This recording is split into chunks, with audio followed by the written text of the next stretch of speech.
Thank you very much. Thank you for this opportunity to speak to you. Thank you for bringing me to Klagenfurt. I always forget how nice it here is. And thank you especially for matching the color of the lanyard to my shirt. This is very kind. When I was invited, my first impression was that this is a conference focused on very much technical questions and mathematics. The call of paper set me right. If I may quote, increasingly evaluation approaches must include psychological, perceptual, and contextual dimensions to truly represent and measure the user experiences. I have a feeling that your research and HCI, which is a field where I would loosely call my home, are converging towards each other. I thought about calling this talk a guide to user experience and experience design for newbies, but that's a little bit preposterous. So I've been collecting a couple of factors of the quality of media experience that there's something cut off. Oh well. That I would, just a second. It was better before.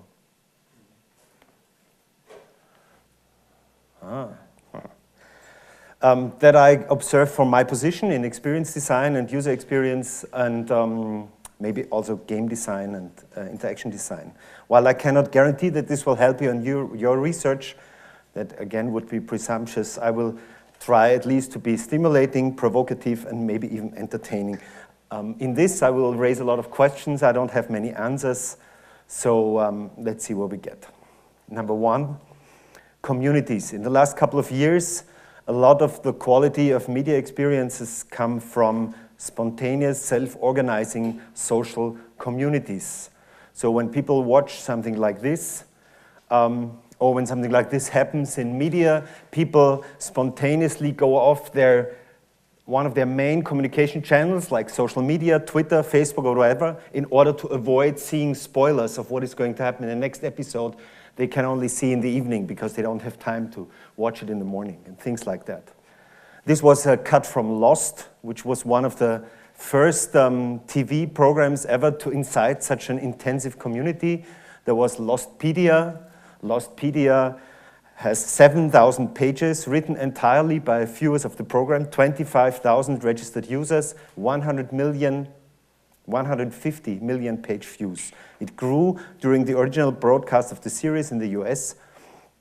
And the producers of Lost at one point admitted that if they don't know some arcane background detail, they check Lostpedia. So the community here was writing the definitive work about the series that goes beyond what the producers and the writers knew.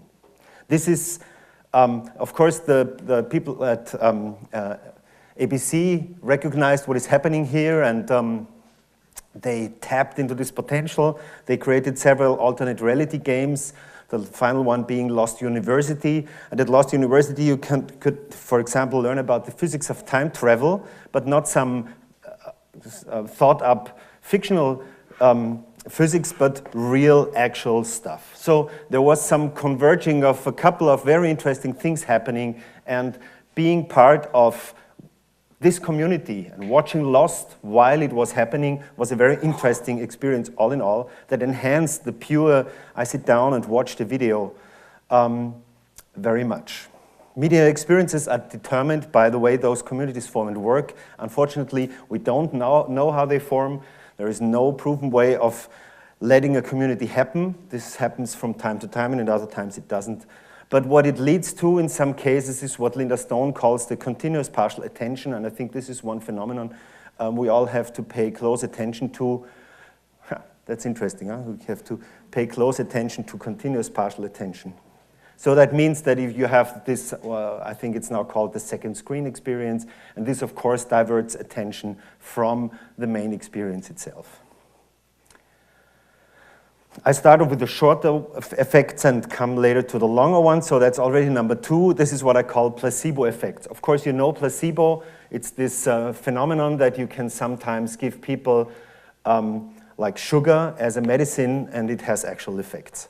That's a very interesting case of study, but for me, it is here the starter to tell you of two studies that I found that I think some user measurement led to real placebo effects. In this quite classic paper, Television, Sound and Viewer Perceptions, the researchers found that one of the main determinant factors whether a TV has a good picture quality is stereo sound. So if you take the same TV with mono sound and stereo sound, people will consistently say that the one with stereo sound has a better picture, even if the picture quality is all the same. Now that's very interesting and tells us something about how our perception works. So let's go to a second one. When this flat screen HD TV thing started, there was a study done in the Netherlands, and they found that the perceived quality of the picture is, again, they had groups, so the test group and control group saw the same video, and the only difference was that one group was told beforehand, this is HD TV. The other one was told it's digital DVD. And also the group that saw HD TV footage, supposedly, sat in a room where the TV had much thicker cables. And it turned out that the picture was way better in their perception and not in reality, of course. So, I mean, don't get me wrong, there's a lot of potential and truth in psychological research, and I don't want to discredit psychology, nothing is further from me, but there are a couple of effects that make me wonder whether there's a limit to what we can quantify, what we can measure. What we measure in studies like this is subjective and personal, of course, but sometimes even interpersonal, but also context-sensitive and highly dependent on a complex network of things like expectations, hopes, beliefs, extrapolated experiences, principles that people have, how they think it should be, projections and interpretations. So whenever we do psychological quantitative research, we tend to find effects that are not really there. I would think if somebody does this research today, there would be no effect at all because we now are used to HD TV. There's one last example in his book on emotional design. Don Norman reports on a study about emotion and logic performance. People were brought to a logic test and they would put under some stress beforehand by the way this was set up. And then one group was given a little present just before the test. They performed consistently better than the other group. So even the person who leads people to the test setup can be a determinant in how the result comes out. So this is something, which effects can actually be measured, and when would it be better to switch from quantitative to qualitative methods? I know that quantitative research is one of the backbones of scientific work, and scientific publishing especially. It's much easier to discuss quantitative results than qualitative results. But in HCI, there is a shift going on at the moment, not really away from quantitative, but very much towards qualitative methodology that is accepted much more now, much broadly. And so this is probably something to look into. Number 3, authenticity. Now this is something I could probably give a whole lecture in itself, so let me be very brief. We all know that media played an important role in events like the Arab Spring. We also know that a lot of the picture and video material that came from there was not from professional photographers, but from people there taking pictures with their mobile phones. This one is taken with a Nokia N90.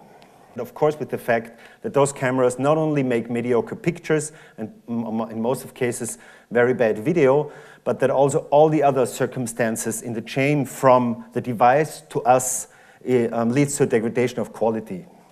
But in some cases, this actually increases their authenticity or their believability. Of course, some protests have changed in general in the world. This has, funnily enough, also changed how protests are represented in media. Media now tend to be more, so it used to be cleaned. It used to be in a way that the editor thought it should be shown, which was like underrepresenting minorities, underrepresenting women, overrepresenting conflict. This changed due to the flood of user-generated media, because there's something like democratic control that makes it easy to expose the bullcrap from the media. Number 4, interaction. Of course, the way with which we interact with media, with multimedia, or with the hardware that replace these media experiences is an essential factor in user experience. And for many years, this was the central factor considered to be important. Now, this has changed in HCI a couple of years ago. Other terms were introduced, so there was we have to find like the perfect mixture between utility, which usually if you concentrate on utility, it leads to feature-laden devices. And on the other hand, you have usability, which usually tends to reduce. Then somebody introduced likability. Now the intersection area is even smaller, and it's very hard to be in all three. There are some people who say there is no intersection area anymore. You have to choose between two. I don't think that. I think it's possible to do something like that. For people to find something valuable, just to present a different categorization of these terms, somebody came up with a wonderful hexagonal grid of terms. Things have to be useful, usable, desirable, which is a very interesting category, accessible, findable, and credible. And of course, we can think that this categorization could be extended, like, for example, fun could be something outside of desirable, especially if it's a game, and well-organized could be something here outside of findable. Unfortunately, a lot of what we find, especially in the media space, is still concentrating on the useful term. So if I look at, for example, the typical home media center experience today, this is basically designed to be useful, and none of the other categories. The learning curve for something like this usually looks like this. This is actually from an online game, but I think it fits very well here. So that's time, and that's learning, and these are usual systems, and this is what the media systems look like. This is especially bad for everybody outside this room, because I think we can cope with the complexity quite well. People in informatics, people from technology fields have no problem, but everybody else has, especially elderly people who have no choice but to switch to stuff like that. So this is from my home. This is the number of remotes I now have, and especially the interplay between these two is really cumbersome, because they both have a volume control, and the question which of the two volume controls should be used to turn down or up the volume is really difficult. But that's really not a bad case, because there are others who have much more remotes in their home, and funnily enough, the industry even begins to come up with solutions how to deal with many remotes. Now, this of course cannot be the real solution. We can think of other solutions. This is something that somebody did for his grandfather. This is a very simple solution to next time. See, he solves the volume problem by just blocking out the volume control, which is somewhere on here entirely, and now it's clear this is just for switching on and off in volume, and this does everything else. Or another example, this is even more basic. There's a nice project recently on Thingiverse, which is a site where you can download printables for 3D printers. Somebody did this for his grandparents, so he basically made the remote into a new remote that only has limited functionality, very basic. The problem that we see here is that the complexity of technology has in the last couple of years grown and grown and never went back. So this is from Bill Buxton. He says that we know Moore's law, the complexity or the speed of technology, the power of technology doubles every 18 months or so, and this means that the growth of feature just goes in parallel with it, but he termed it God's law. The growth of human capacity doesn't happen. And so now we are at the point where we're long beyond the point where these two met. We are now somewhere here. So the complexity of our technology in every day has become so much higher than what we actually can cope with, that for many people, they just give up. They just stop coping with technology. They, like in the olden days where nobody could set the time on their video recorder and it was always blinking 00, colons 00. One American comedian actually said that's a message from the people who built the video recorder to show you how stupid you are. So that's just the point. They don't program. They are happy if they can switch on the TV and switch around, but that's it. So that's the biggest design challenge in designing media experiences today. Alleviate people of many of the complexities of technology that has been burdened on them so far. This actually, I believe this will be hit and miss in the next couple of years. So if companies make more and more complex technologies, they will just wither away. Adding more technology in the right places to get less complexity. And the right places is, in my opinion, not yet another gadget. Don't get me wrong, people don't read. They are not dogs, but this is a nice metaphor for the communicative misunderstanding that is here. The ones that build the technology and the people that use the technology. So what they say and what the people hear is just that. Because people don't read instruction manuals, we all don't read. Who reads instruction manuals, really? We don't know, but they're really thick and they're there. There's sort of an entropy in technology. Technology gets more complex over time all by itself. This is something that is burned into this industry.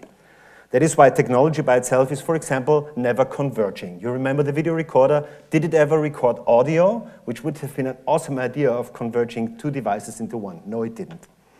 But this is what most people want.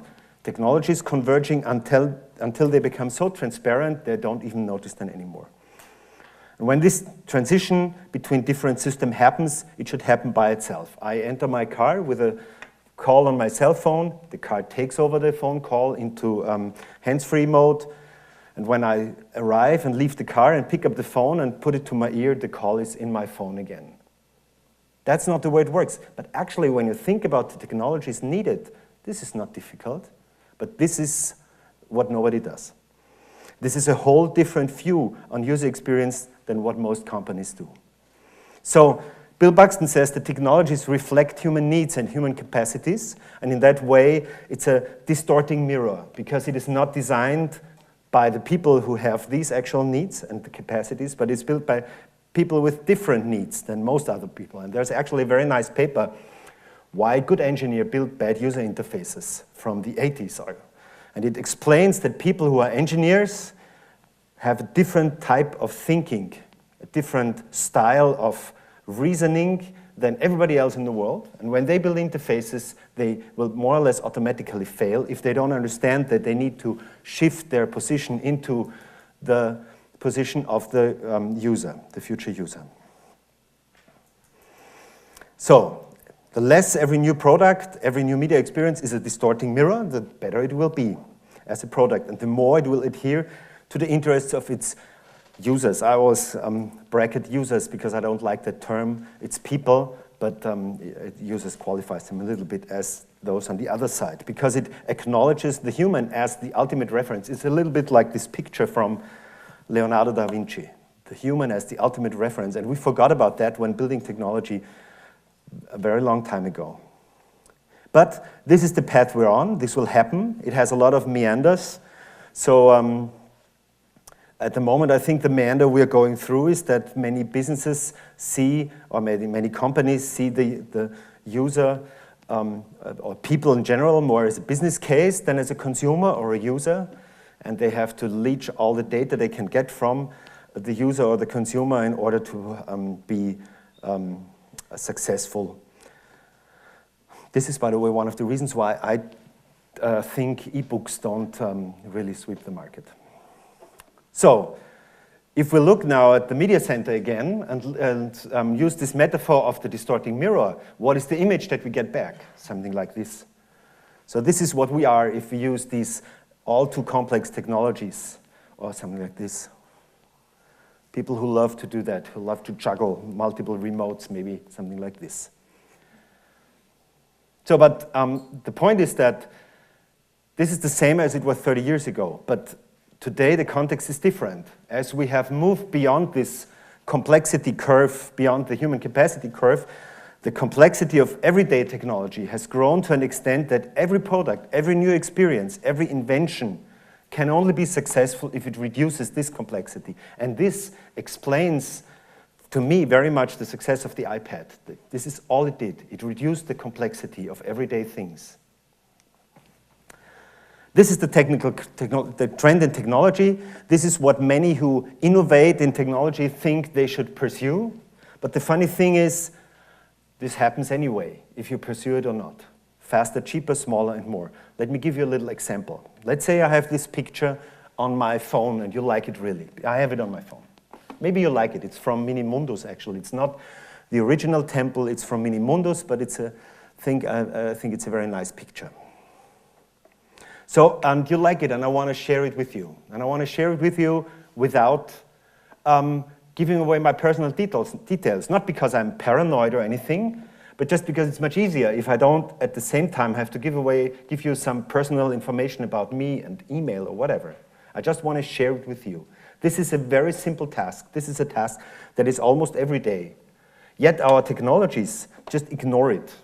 If we don't have the same platform, if we don't use some system that is arcane and hidden away somewhere on our platforms, we just cannot do that.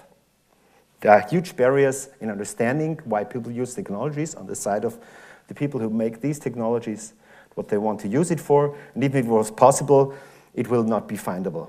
It's probably possible on one or the other platform, but it's hidden away. That findable, if you remember, was one of these hexagons. So, concentrating on faster, cheaper, smaller, and more is just the wrong way.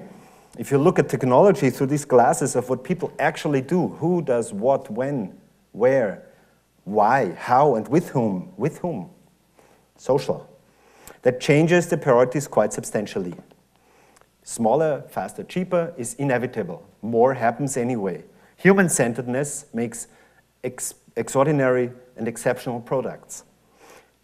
Don't solve problems, satisfy needs. That's the mantra of human-centeredness, maybe, from this perspective. The most important factor is it's not about technology, it's about humans. And that's because technology changes very quickly, but humans don't. So whoever grows up today, grows up in a very different society, saturated with technology, permanent access to the internet. Still, the human cognitive system has not suddenly become substantially more powerful than when I grew up. Some people even argue that it's becoming less powerful. So it's basically the same. So what happens then is that, this is something we observe again and again, that products brought to the market adhere to this nice little featureitis curve because the simplification, once a product is on the market, is something that many just don't manage. So no matter how successful a product is, it always starts simple. Nice, but I wish I could do more. Then with the next version, there's this, I'm so glad they added this. Another version comes out, oh, that's cool. Next version, I rule. This is the point where complexity is still manageable in this product, whatever it is, piece of software. And things have been added that let me do stuff that I have never done before. That's just before the happy user peak. And you can see it will be going down in a couple of centimeters. Guess I better look at the manual, is the next version. Where did they put that function I used to use in the previous version? There are actually studies showing that this effect can cost companies who upgrade the software a real heap of money. Where did they put that? Now I can't even do the one simple thing I bought this for. Here, nice, but I wish I could do more. And in the end, surprisingly, is the I suck. And that's funny, because what happens is that most people, again, doesn't apply to many of us here, but most people out in the world just turn around and blame themselves for failing with technology, when in fact it's technology that fails them. A side remark, when you look at disasters and at the categorization of disasters, you find that there are only two kinds of Ursache. What is Ursache? Causes, thank you, sorry, it was just a block out. 2 possible causes for disasters, and this is technological failure or technical failure and human failure. But when you look at a lot of disasters, and I've done that as I had a course where students over years documented disasters, you find that in fact there's a 3rd category, and that's design failure. A design that puts people into a place where they cannot other than at some point fail. There's a famous airplane by Cessna that was known to suddenly withdraw the wheels while standing for waiting for starting. That's when the pilots do all the checks. That's like a thick manual of things they have to check in the airplane. And this airplane had a design failure that caused people to flip the switch that retracts the wheels while doing all the checks. That was like a running gag between flight controllers. I know people who put a cup over this switch while doing the tests just so they don't accidentally switch it. This, of course, always goes as human failure. For some reason, we even externalize the I suck. But this I suck and the human failure is in many cases actually design failure. This, of course, calls for a term that is quite saturated today, which is simplicity, not to be mixed up with simplistic. Simplistic is just ignorance, and simplicity is honesty, sincerity, easy for them, not easy for us, which is simplistic. I think I don't have to talk too long about simplicity, but I will show you 2 examples. First, a couple of nice quotes. Any fool can make things complicated, but it requires a genius to make things simple, says Mr. Schumacher. Simplicity is the ultimate sophistication, said Leonardo da Vinci. Simplicity isn't a bad design goal, and complexity isn't a good one, says Joshua Porter. I think that's particularly insightful in the discussion around simplicity. Now let me show you 2 examples of media experiences a colleague at the Institute built, and he only presented them 3 days ago because I come from Maribor. There was an HCI conference, and he had a paper there and presented them. This was explorative design. He designed things to see whether his approach is viable and put them into practice to see whether it would work. One thing was a camera. It was actually a mobile phone. So he built a case for a mobile phone that he put in there and reduced the mobile phone to a single button. That's the on switch up there. And the second button is the screen. And when you tap the screen, it makes a picture. So it looks like that. And he gave it to his grandmother. And his grandmother did amazing things with it. Not only did she take everyday pictures of her surroundings, tell little stories with the pictures about her life. She started sharing media. This Peter Kern is somebody she knows. Oh, no, the funny thing is, these pictures are then automatically uploaded to the family. Sorry, I forgot about that. So she takes a picture, and the whole family can see it. And at one point, she even made her own birthday greetings card, because she couldn't get one. Can't go outside the house anymore. And Hallo Sabine, stuff like that. So, of course, she also took pictures of her cakes. Om nom nom. So, Dieter Rams, who is a very famous German designer and built a couple of very iconic products, said, for me, the most important design principle is to omit the unimportant in order to emphasize the important. So that's what he did here. He omitted everything that is unimportant for this one device and left it with only the important features for a person who is not able to cope with more complexity anymore. And there's a second thing which is even nicer. I think this is the internet for her. So he took a tablet and built it into this box. This is a real box. This is now the annotated box with empty spot for notes. There are actually some notes on there. There are 2 quick access buttons for 2 basic functions, feedback LEDs. There's an RFID reader in there and a quick access button. Oh, that's actually the help me, I want to get out button. So let's look at a very brief video that shows what he built.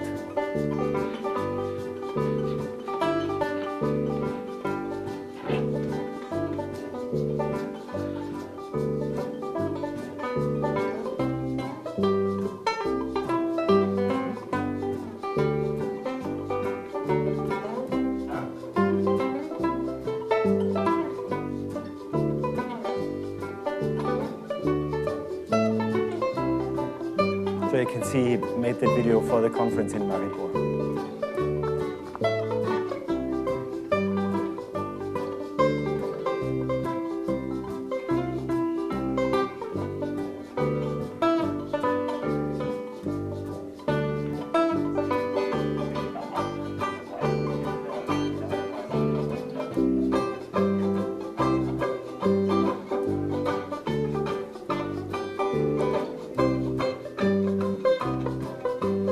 Now for me, this is even the nicest part.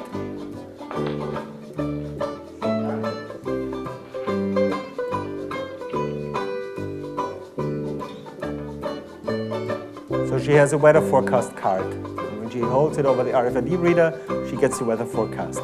This really takes a lot of complexity out of the system.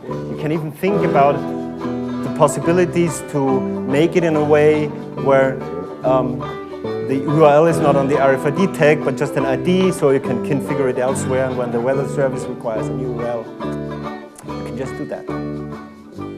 He built 3 different prototypes of this. One had the RFID reader and all the buttons externalized, so that there could be a learning path. I'm going to stop the video now. It's important to see that this is very simple technology. This is easily built within less than a week by somebody who is in the scene and knows what he does. So that's basically an Arduino board, a couple of buttons, an RFID reader, and that's it. Yeah, some LEDs down here. That's not hard to build. So in this case, less is more or less. For his grandmother, this less was the key for her to really actually have a way to access the internet for the first time in her life with, I don't know how old she is, something around 80. Less is more or less is also by Bill Buxton. So, number 5, aesthetics. Recently, a lot of the quality of media experience, aesthetics. So if you go back to this one, usability, utility, likability, the first assumption would be that likability is something that you would do through the aesthetics of the system or the piece of hardware or the software or whatever. If we look at a definition of aesthetics, this is a good working definition. Aesthetics are sensual sensory experiences and the kind of taste judgments that concern how something feels. That's a little bit too sweeping maybe, but it's good for here. It's a broad concept. Traditionally, it's mostly associated with visual aspects, but it has other dimensions too. Of course, there's aesthetic sounds and aesthetic smells. So the aesthetic experience is an essential part of everyday life, and there is Paul Heckert, who wrote an article only recently arguing that aesthetics is really a way of evolution to make us want to do things that are good for us in this evolutionary path. This is maybe a little bit biology emphasizing, but it's actually quite a good argument, as we will see. Not every emotional is aesthetic. There is an experience of meaning, which feels good, and there is emotional experiences which come from other places. But these 3 things, the experience of meaning, emotional experiences, and aesthetic experiences, are usually hard to pick apart from each other. So they are usually put into one place when we talk about them. So that's from this Paul Heckert. He came up with 4 principles how to make things pleasurable for us. I want to very briefly elaborate on each. So these are the 4 principles that account for aesthetic experiences. If systems or objects or artifacts use these principles, they are much more likely to elicit an aesthetic experience in us. Maximum effect, minimum means. This, of course, refers to simplicity. Paul Heckert argues that we like to invest a minimal amount of means, such as effort, resources, even brain capacity, to attain the highest possible effect in terms of survival, reproduction, learning, or explaining. So this helps us do that. This is his argument that we are evolutionary primed to find aesthetic things good and right for us and like aesthetic experiences. Principle number 2, unity in variety. It's a bit more difficult. This is a picture by Paul Klee, who which exercises this unity in variety. So we like to, wrong.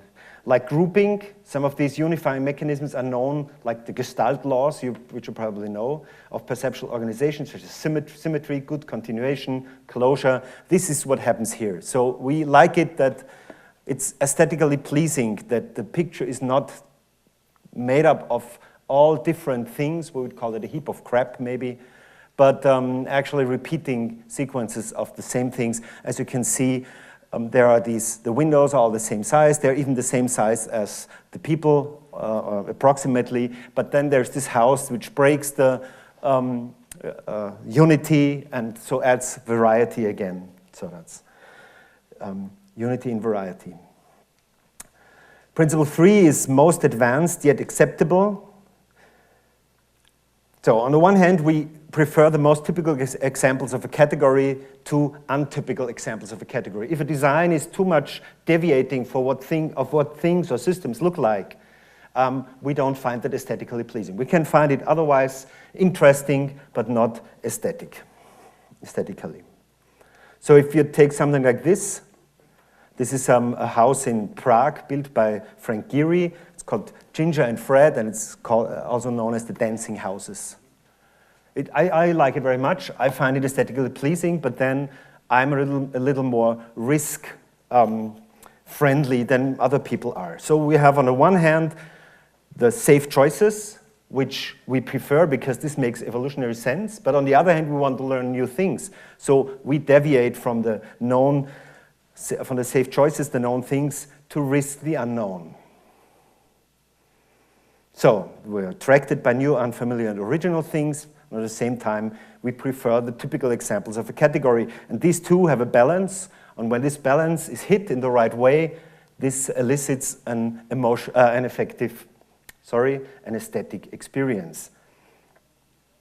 Now, if you know somebody in the car trade, car designers put new cars into car fairs, cars that look so different from existing cars that they prepare the car enthusiasts to what is coming. The real car that is coming out next year actually looks very much like the old car, deviates only a little bit into the direction that was set with these design studies, as they call it then. But it's really a strategy to prepare people of what will be on the market next year so that they find that aesthetically pleasing. Principle 4 is the optimal match. Basically, this is why there are sound engineers in car design involved, so that the car sounds like people expect it should sound. There are smell engineers involved, so that when you know that new car smell, every car has a different new car smell, and it's been engineered, it's been built and designed so that there's an optimal match between all the senses when we enter the car for the first time, when we drive it for the first time, so that we can really find it aesthetically pleasing. Now, the interesting thing here is, this is not something that is a funny side mark. Ooh, let's do that. This is actually really important because at our heart, we value aesthetic experiences. And we do so because they have proven to be evolutionary important to us. This is what Paul Hackett says. So if we would apply that to some system, we would come up with designs that actually make us aesthetically more involved and give us good aesthetical experiences. But then you surely know about that, there's flow. And I think that flow cannot be explained with these categories. So there's, for those who don't, if there's the skills you have and the challenges you meet in a system, if you're below, if the challenges that the system puts up are too low and your skills are too high, you're bored. And if the challenges are too high and your skills too low, you get anxiety. In game research, this is one of the important things. How do we push people through this flow channel? How do we see that there's like a dramaturgy here up and down, and they don't leave it in one direction? Here they stop playing, here they stop playing, we lose them. That's a bad thing. But when we're in this flow channel, this is a very interesting experience. Completely immersed in what you're doing, concentration is very high, you know what you have to do moment by moment.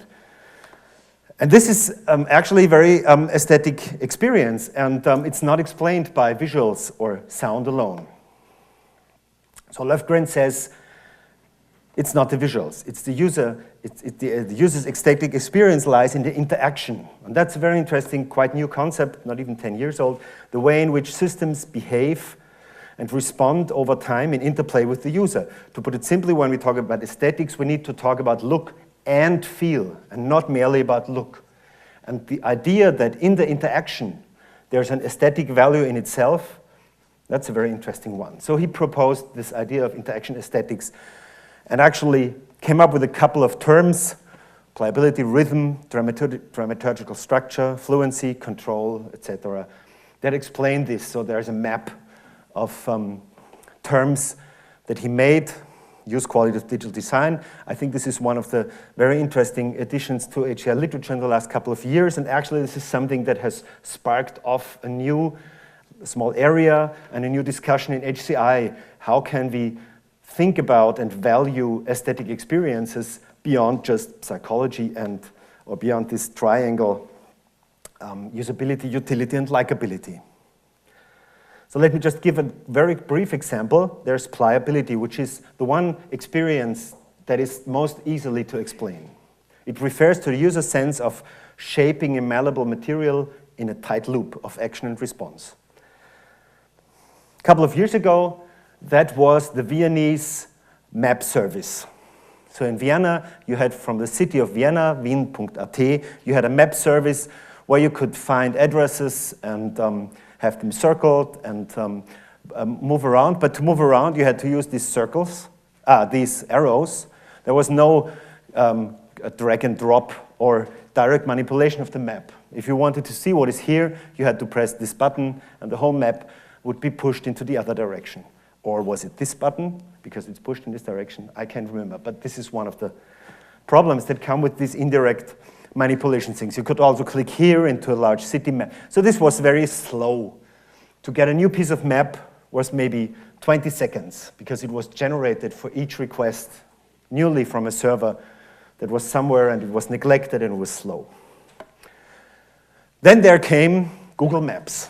And Google Maps was amazing because you could just take the map and drag it around and it would dynamically reload. You could zoom in and out. It was really amazing at the time. And it offered an experience that was much more a tight loop between what I do and what is happening on screen. So that's a little bit to explain pliability. Then along came the iPhone, and the Google Map experience on the first iPhone was really amazing. There was even more tight control loop, and it really felt as if you pushed the map in different directions. So it felt even better. The aesthetic experience of pliability was even better. Google Earth came out, and it put another level on top of that. I don't know about you, I've spent hours of my life in Google Maps because it's so nice to use and you can just travel the world from your desk. Have you ever used Google Maps on an iPad? This is even beyond the Google Maps on a computer. This is really, really nice. Swiping with the finger, zooming in and out, amazing. And this all goes back to a video which actually has the highest degree of pliability in a map, which is from 2006, quite older than the iPhone, and showed how much can be done towards pliability.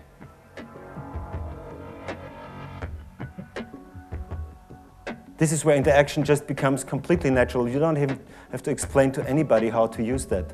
I mean, apart from using bookmarks or something like that.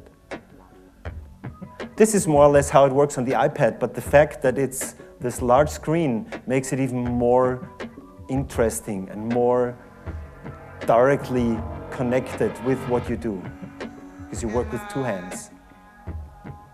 That video had quite an impact on HCI communities. So, pliability.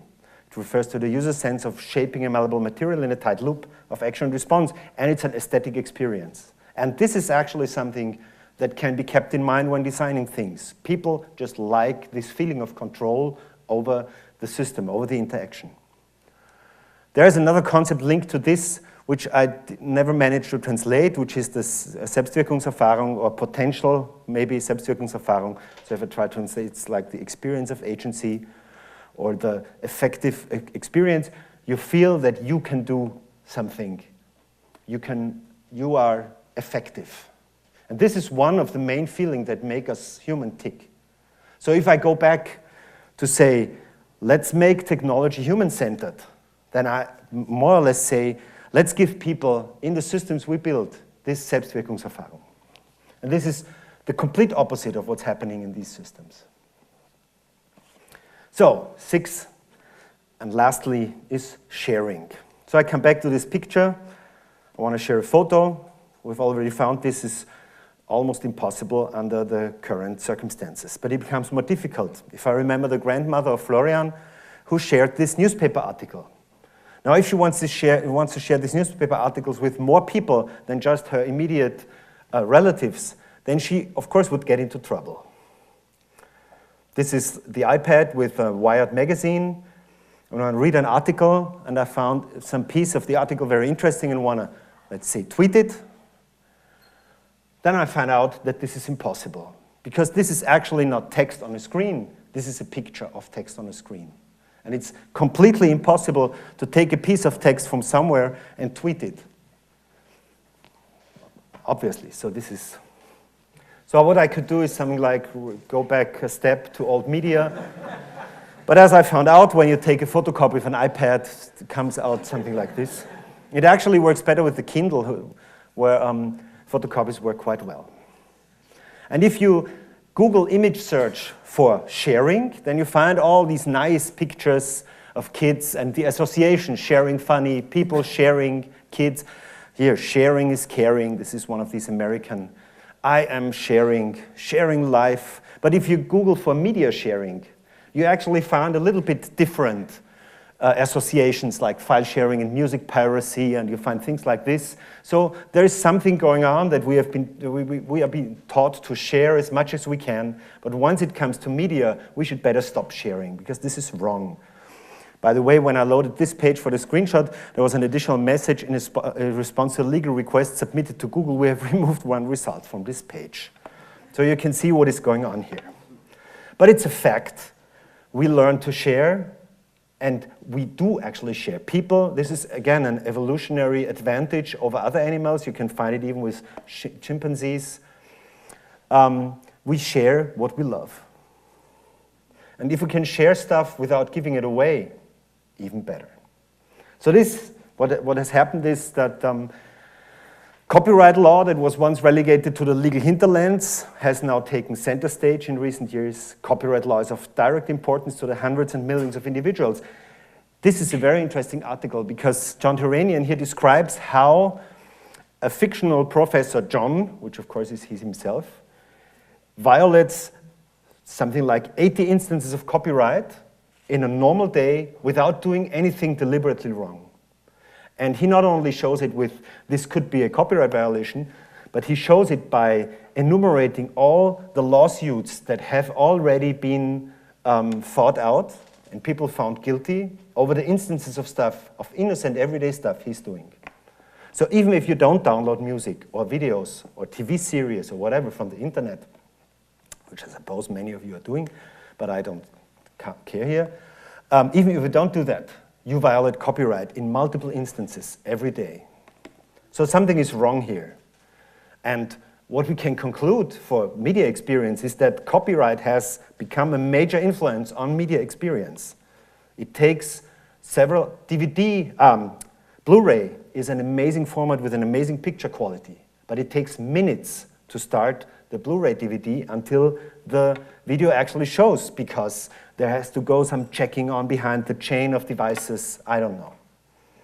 Media devices tell us sometimes that they can't, some content can be placed because some device in the chain doesn't believe in the legitimacy of the content. And so they try to make copying impossible. UPC sells a DVR to consumers where people have no chance of exporting the stuff they have on the hard drive out of that device somewhere where they can archive it. Impossible, without hacking. Of course, with hacking it's easy. And even though the law would let them do that, in here, and this is the stuff that people have paid 3 times for, like with the cable bill, and they have paid with the extra pay TV bill, and by watching all the ads, so they have paid for it in droves, yet no chance of retaining a copy because they like it. This is something that Lawrence Lessig calls code is law, and he wrote a book, Code and Other Laws of Cyberspace, where he says that actually the way it is regulated in law is superseded by whatever we do in technology. When technology prohibits me from doing something that is normally allowed, like for example, ripping a DVD on my computer, which according to our law or to the national law in Norway and in other European countries is allowed, would be allowed, is prohibited by technology, so we cannot do it. The funny thing is that these are the problems only honest people have. Once you start hacking, this goes away. Once you start going to Pirate Bay, you have no problems at all. You get stuff in better resolution, undubbed, ad-free. You can add subtitles in the language you like. This all in contrast to the media experiences that are sold to us and that we pay money for. Watch it whenever and wherever you like. The interesting thing here is there's even a version 2.0 of this book, which was written by Lawrence Lessig and the community of people because he put the book in a wiki and everybody contributed. So that's another interesting thing that's happening. Not only are we coming into conflict with copyright all the time in our media experiences, some people take it beyond and give up what in recent years, or I don't know, 20, 30 years ago would have been copyright in order to get to a new level. Cory Doctorow, as always, is very provocative. He says, ultimately, I think the fact that people will copy the stuff that they like is not a problem, it's a fact. Problems are things you can change. Facts are things you have to get used to. So he brings that metaphor with printer ink in a swimming pool. Printer ink is, as you know, a very expensive fluid. So somebody spilled the printer ink into the swimming pool. And now everybody's running around and shouts, "Get the printer ink back out of the swimming pool." Which, of course, is totally impossible. It's not a problem that printer ink is in a swimming pool. It's a fact, and there's nothing you can do about it. The idea that there will be more internet and less copying is ridiculous. Copying will never be more difficult than it is today. What do we have? The 5th of July? Never will it be as difficult as it is today. Computers only get faster, they only get more easy to use, and there will only be more people devoted to making copying easier than it is today. First only for the technologically adept, but with time for everybody, because, well, that's the way things go. Betting on more internet and less copying is just the wrong business model. It's betting on something that is wildly impossible. This, of course, also means that those who have lots of money and influence are devoting enormous amounts of resources to trying to get the printer ink back out of the swimming pool, metaphorically speaking, and they have to try. In order to try that, they have to destroy not only the open and egalitarian structure of the internet, they also have to try to destroy the open general-purpose computing model, such as we all have the computers on our desks. Because there is no open general-purpose computer that runs only good code and not the bad code. That's impossible. So we need new models, and you can bet that people are lobbying and paying money right now so that laws are made that prohibit the general-purpose computer. It has been tried without much success with game consoles. Game consoles are not general-purpose computers, at least not on the outside, but the success isn't very great. If you want to hack a game console, that's actually quite easy. It will be tried for some time to come. It has tried with mobile platforms with even less success. It's trivially easy to crack open any mobile phone. Just go to the website that offers that as a service and click on a link there, and your mobile phone suddenly is a general-purpose computer, and it will probably be tried with the computer. So, and if we get back, oops, wrong direction. So if we get back to this picture from somewhere in the beginning, we find that this copyright problem and the sharing problem is, of course, at the same time turning into a totally different problem. Because with things like this, you know, the pepper spray cop from Occupy, sparked a whole, I don't know, mountain of material made out of that picture. People took that picture and added comment. They transformed copper spray cop into other settings. Of course, pop culture rules here, so you can find almost any movie with the pepper spray cop. Some of them are quite artfully. So there are some really good examples. Yeah, I could show you examples without end. And the further you progress and the longer you search, the more you find them turning into actually political comment. I mean, this is really an interesting way to put what happened there.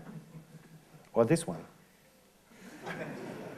And of course, it comes all the way until to the ridiculous and funny, which is.